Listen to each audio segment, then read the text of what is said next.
అరే ఏం బాగా చెప్పు. నా ఇంట్లో కూడా ఇప్పుడు కాలనీలో వచ్చేసి ఇప్పుడు మన సత్తార్ అంకుల్ వాళ్ళు ఉన్నారు, వాళ్ళంతటా వాళ్ళు ఐడెంటిఫై చేసుకొని వాళ్ళు కంప్లైంట్ డైరెక్ట్ కలెక్టర్కి కంప్లైంట్ పెట్టుకొని వాళ్ళంతటా వాళ్ళు వచ్చి డిలీట్ చేసినా కానీ మళ్ళీ వాళ్ళు వచ్చి ఓట్లు వేసిపోయారు ఇప్పుడు మొన్న మున్సిపల్ ఎలక్షన్.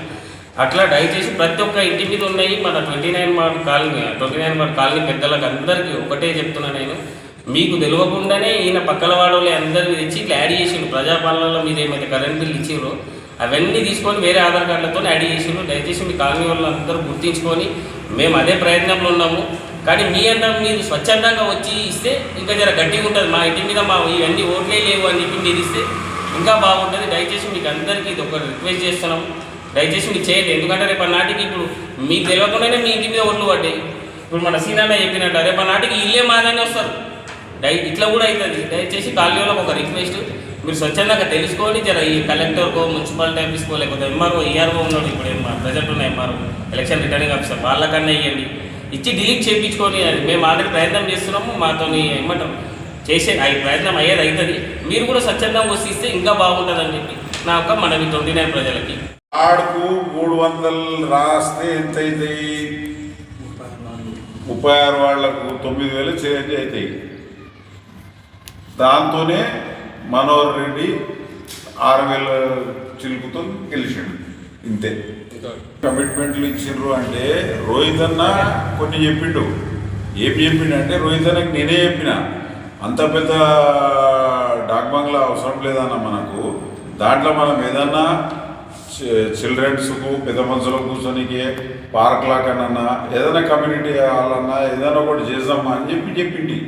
దాన్ని వాళ్ళు పోయి ఎమ్మెల్యేతో వచ్చి ఒక కమిటీ హాల్ बनाते, ఓ వాటర్ ట్యాంక్ బడా ఓ बनाते लगाते అని చెప్పి ఇట్లా ప్రజలకు అన్ని మబ్బు మాటలు అన్నీ మబ్బు చేసి మొత్తం అంతా మబ్బు చేపించేసిర్రు. వేరేదేం లేదు, అంతే మాయ మాటలు చెప్పారు, గెలిచిర్రు. అది కూడా ఎందుకు చెప్పారు? మళ్ళీ మాయ మాటలు చెప్పినావు చేసి చూపి ఒకటి చేపియకుంటే దీని మీదనే మనం చేయి, లేదా ఈ 3x9 కొడితే నువ్వు కూడా దొంగ ఎమ్మెల్యే. కుల్లా చెప్తున్నారు దొంగ ఎమ్మెల్యే. ఏం రాసుకుంటారో రాసుకోండి. ఈ 300 లెక్కేయి, ఎంత అవుతున్నది బాబాయ్? 300 లెక్కేయి. నువ్వు దాదాపు 10,000 అవుతున్నాయి కదా. నువ్వు 5-6 వేలతో గెలిచినావు. మా రోహిత్ రెడ్డి ఓడిపోలేడు, నువ్వు కూడా దొంగోట్లతోనే గెలిచినట్టే. Ravikanth Yadav, house number 3-2-185/1. నా ఇంటి మీద 9 ఓట్లు ఎక్స్ట్రా, మావి 6 కాక 9 ఓట్లు ఎక్స్ట్రా ఉన్నాయి. అవి తొలగించగలరని మనం చేస్తున్నాం. ఈరోజు మొత్తం బయట వాళ్ళు ఎంత కిరాయికి లేరు, మేమే మాకే సరిపోతుంది. కింద మీద కిరాయికి లేము, ఏం చేయలేము. ఇంతవరకు ఎవరికి సొంత ఇల్లా? సొంత ఇల్లు. ఇప్పుడు కొన్నదా కట్టుకున్నాము ఇట్లా అంటే అదే తెలియదు ఎవరు వేసిండ్రు, ఎవరికి అర్థమవుతారు కదా. ఎలక్షన్ షేర్ చేయండి, కోసం ఛానల్ ని సబ్స్క్రైబ్ చేయండి. అలాగే ఇక్కడ ఉండే ఈ గంట సింబల్ ని క్లిక్ చేయండి. మేము అప్డేట్ చేసే ప్రతి వీడియో నోటిఫికేషన్స్ మీకు వచ్చేస్తాయి.